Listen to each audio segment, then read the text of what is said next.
So pag ganun yung problem ng motor natin, na ayaw mag-start, tapos may something lang lumalagatik sa may battery na side. So mukhang ano talaga yung ano natin, starter motor sira. Oh, wala talaga. Pudpud na yung carbon brush.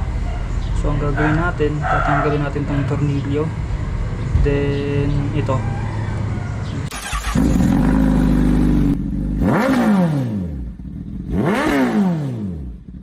Yung motor natin is hindi na siya nag-start. So start natin. Buksan natin. So yan. Ngayon, pipindutin ko ngayon yung start button.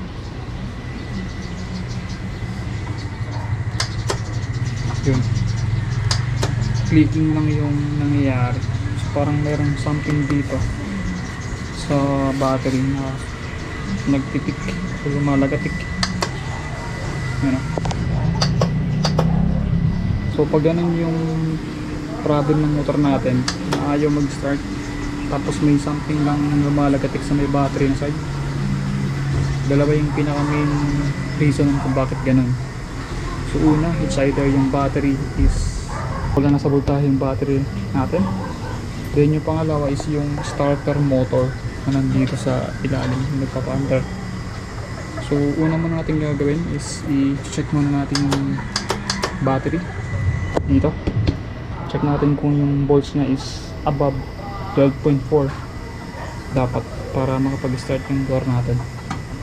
Then next, kapag okay yung battery natin, tatanggalin natin yung ano dito sa ilalim ng makina, yung starter motor natin. Alright, so yung red dito is nakakabit siya doon sa positive, then itong black naman is kakabit natin siya sa negative. So check na natin, kakabit na natin.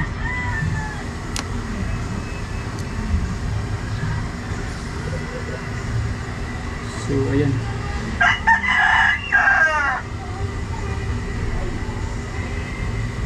so meron siyang 13 volts. So hindi low cut yung battery natin. Alright, so ito na tayo ngayon, no? Ito yung starter motor nya. So tatanggalin niya na to. Bali may dalawang tornilyo dito. Tapos yan.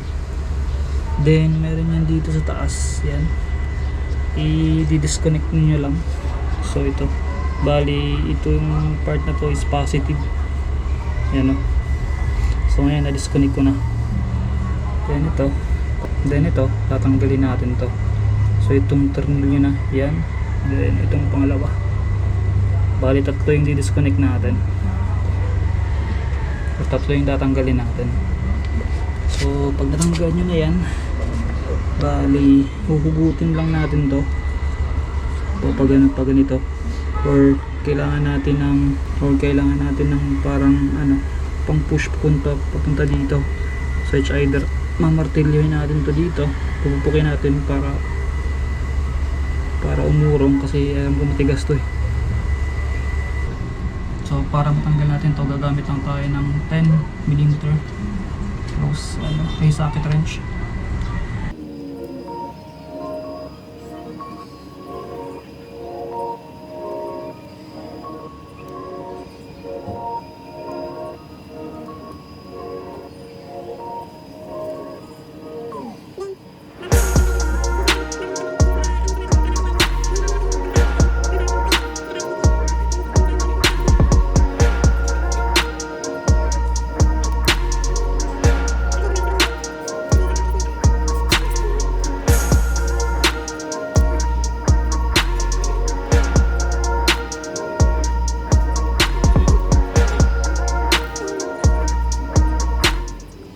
Yan.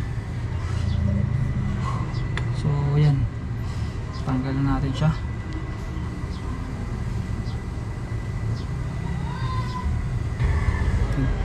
So una muna na tatanggalin is itong tornilyo na dalawa. Size 7mm ata to. Okay, hanap tayo ng 7.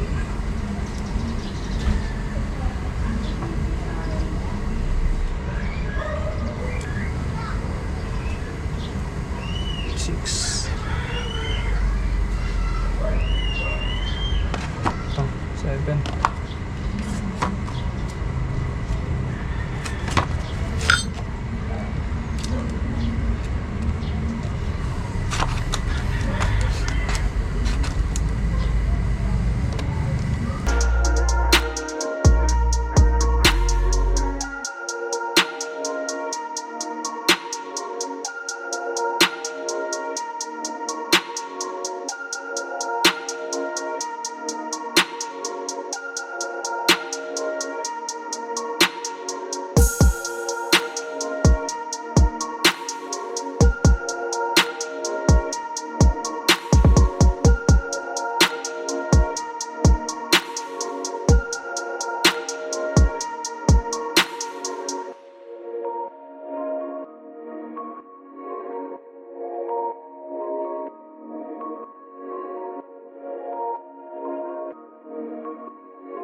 So yun, may goma siya dito.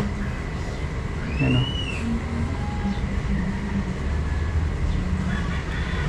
Tapos ito rin, ingatan nyo lang yun para hindi siya bubutas.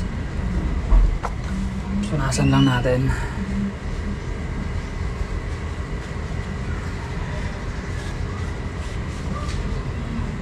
Tapos white pa talaga yung ginamit ko ng pamunas. Wala, yun lang yung available na towel. Alright. So tingnan namin yung loob nya. Yan. Mukhang hindi naman siya pinasok ng ng tubig sa loob. So ayan, tatanggalin natin to.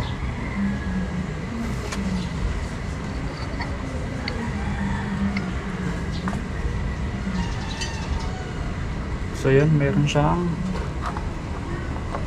ano pa dito, ito natatanggal.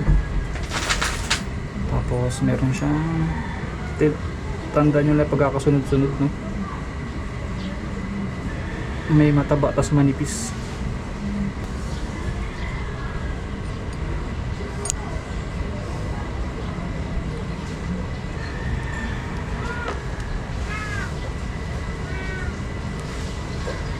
Lagay muna natin yan dyan. Ganyan lang natin yung pwesto para hindi siya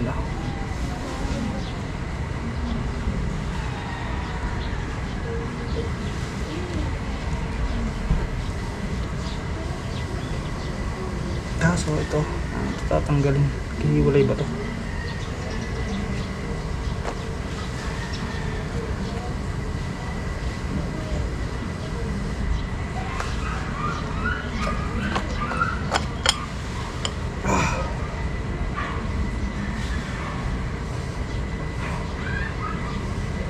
So yun, tinanggal na natin. Tingnan mo yung nangyari saan natin. Sobrang itim na. Tapos kinayod na yung mga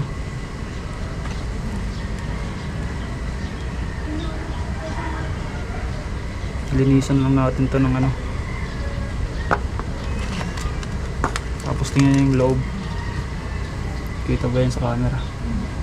Sobrang nipis na ng ating carbon brush. Yun yung ating carbon brush, sobrang nipis na. So yun yung papalitan natin. So ayan, natanggal na natin yung dalawa. Meron pala siyang dito, goma. Ito, para hindi siya ganang mabit. Yun sa natin. W40.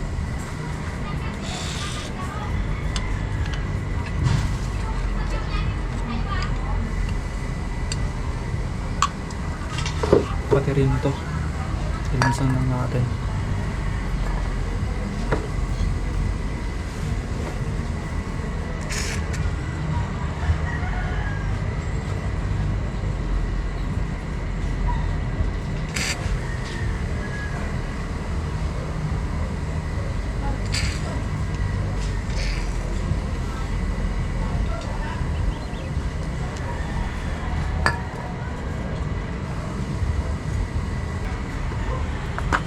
Alright, so dito na tayo. Tatanggalin lang natin tong tornilyo na to kasi medyo may kalawang na siya. Kailangan natin yan babad muna sa W40 para hindi siya maputol.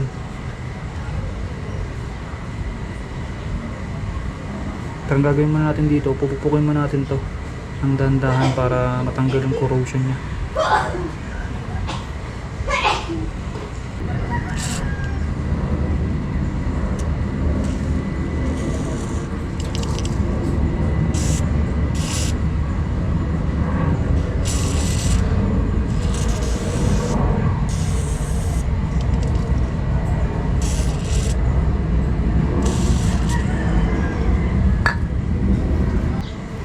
Alright, so ngayon tatanggalin natin to, itong tornilyo, kasi ito yung carbon brush nya. Ito, pudpud na yung carbon brush. So ang gagawin natin, tatanggalin natin itong tornilyo, then ito tatanggalin din natin to, kasi ito yung papalitan natin, ito yung carbon brush. So pudpud na, tingin ko hindi na ito makapit dito. Dito hindi na siya nakadikit, yung spring niya dun sa loob kinalawang na. Ito hindi pa kinalawang yun, kinalawang na sa loob.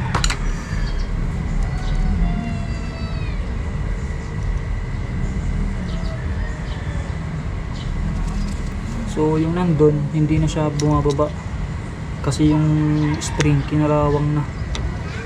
Yan, wala na, hindi siya nababa. So kailangan na siya iurong. Pati nga rin yung isa, yan yung spring niya dito nakadikit na, kinalawang na talaga. Yan, dun yung spring, yan, putol na. Yan.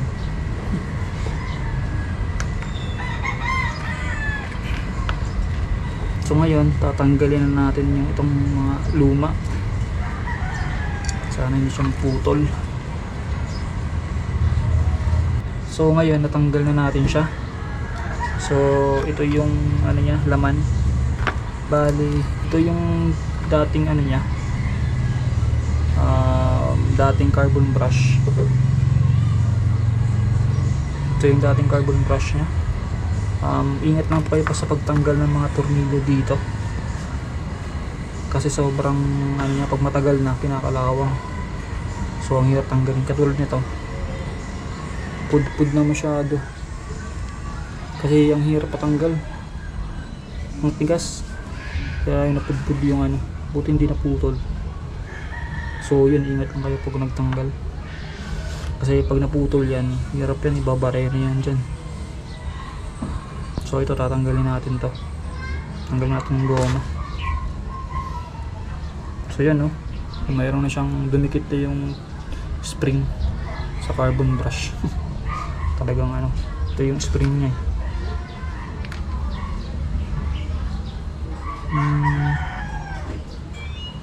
So yan natatanggal to.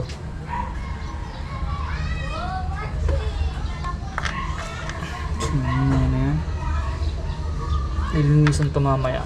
Ilinisan natin to. So ito na yung ating luma. Tapos ito na yung ating bago. So yan yung pinagkaiba nila. Kapal. Ito naman yung sa isa. So yan. Mukhang yung pagkakakabit dito sa ano, sa original. Yung stock pa to eh. Maganda. Kakabit itong nabili ko.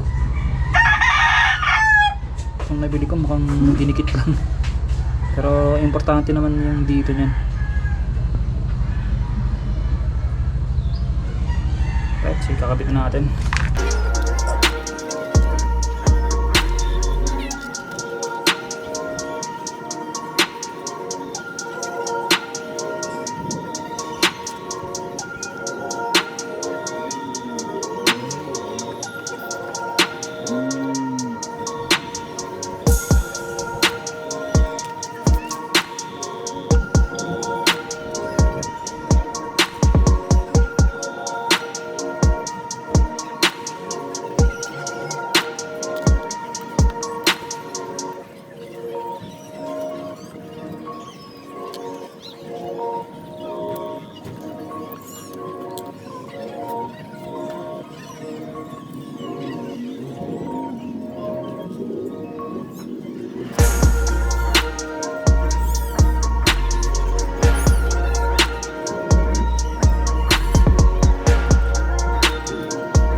Yan, ganyan dapat yan. Lagyan natin ng spring. Nakakabit na natin yung ating ano, starter motor. Kaso yun, nagabihan tayo kasi sobrang ano, hirap ikabit yung spring na nandun sa loob. Yung nakakabit doon sa ano, carbon brush. So ngayon, itatry natin siya i-start kung umiikot na yung ating ano, starter motor. So ito yung positive. So ito nakakonect siya dito sa battery na positive. Then yung dalawang nandito, pwede siya as negative. Right, so yan. Ito try natin. Dapat iikot to. Ano pala to guys, nag-spark kapag kinabit mo. So ano lang, ingat-ingat lang.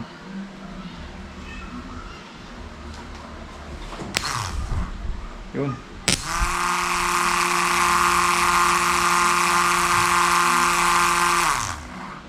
Alright. So working na yung ating ano, dynamo for yung ating starter motor. So yun. Yun lang. So kakabit na ulit natin. So ayun, nagabihan pala kasi ang hirap pala ikabit ng spring. Yung spring na nandun sa pinaka motor starter, ang hirap kabit. So nagpa-help ako dun sa ano, nagpa-help ako para ikabit kasi wala tayong tools. Ngayon i-start natin kung gumagana siya kapag nakasalpak na sa motor.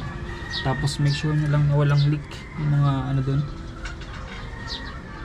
kasi kapag may leak yan, papasukin ng ano yan, tubig.